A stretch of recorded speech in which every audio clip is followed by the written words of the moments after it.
Now let's define what is pedagogy. Pedagogy is a term that refers to the method of how teachers teach, in theory and in practice. Pedagogy is formed by an educator's teaching beliefs and concerns the interplay between culture and different ways to learn. In order to help students to build on prior learning, meaningful classroom relationships must exist. Pedagogy refers to the study of teaching approaches and how they affect learners. A carefully considered pedagogy is essential in enabling students to learn more effectively. But what is learner-centered pedagogy?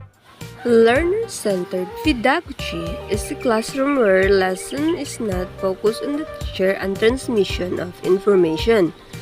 In a learner-centered class, the responsibility for learning is placed on the student. This includes, first, we have the learner-centered delivery modalities. Second, structure of facilitating learner-centered teaching. And last, the methods and strategies. Learner-centered delivery modalities. First, face-to-face learning modality. A face-to-face learning modality in which the teacher and the students are physically present in a classroom setting. Next is the technology-based or the online learning modality. Technology-based or online learning, which means that the discussion between the teacher and the student is through online or the internet. The third one is blended learning modality. This refers to a learning delivery that combines face-to-face with any or a mix of online distance learning, modular distance learning, and TV radio-based instructions. And the last but not the least is the distance learning modality. Features the teacher as facilitator, engaging learners' active participation through the use of various technology, access through the internet.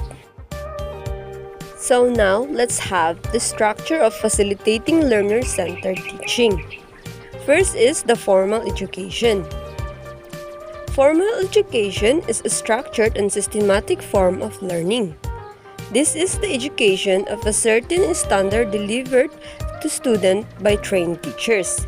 Next is the alternative learning system or ALS. The alternative learning system is a parallel learning system in the Philippines that provides a practical option to the existing formal instructions. The third is non-formal education. Non-formal education refers to the education that occurs outside the formal school system. Non-formal education is often used interchangeably with terms such as community education. Informal education. Informal education is a general term for education that can occur outside of a structured curriculum. Informal education encompasses students' interests within curriculum in a regular classroom. Differentiated learning. Differentiated instructions allow us to give students the support they need instead of lumping them together in one big group. Education in emergencies. Education in emergencies is a critical, life-saving response that works to protect children in conflict and natural disasters and preserve their right to education. Methods and strategies in teaching. We have A. Cooperative learning, B. Presentation, C. Panel discussion, D. KWL, E. Brainstorming, F. Discussion method, G. Small group teaching, H. Case study, I. Jigsaw technique, J. Experiment, K. Role play, L. Simulation game, M. Laboratory method, and N. Workshop method. But we're still not done yet. We still have here O. Method demonstration, P. Index card, R. Inquiry-based learning. S. Mental method. T. Project-based learning. B. Discover learning method.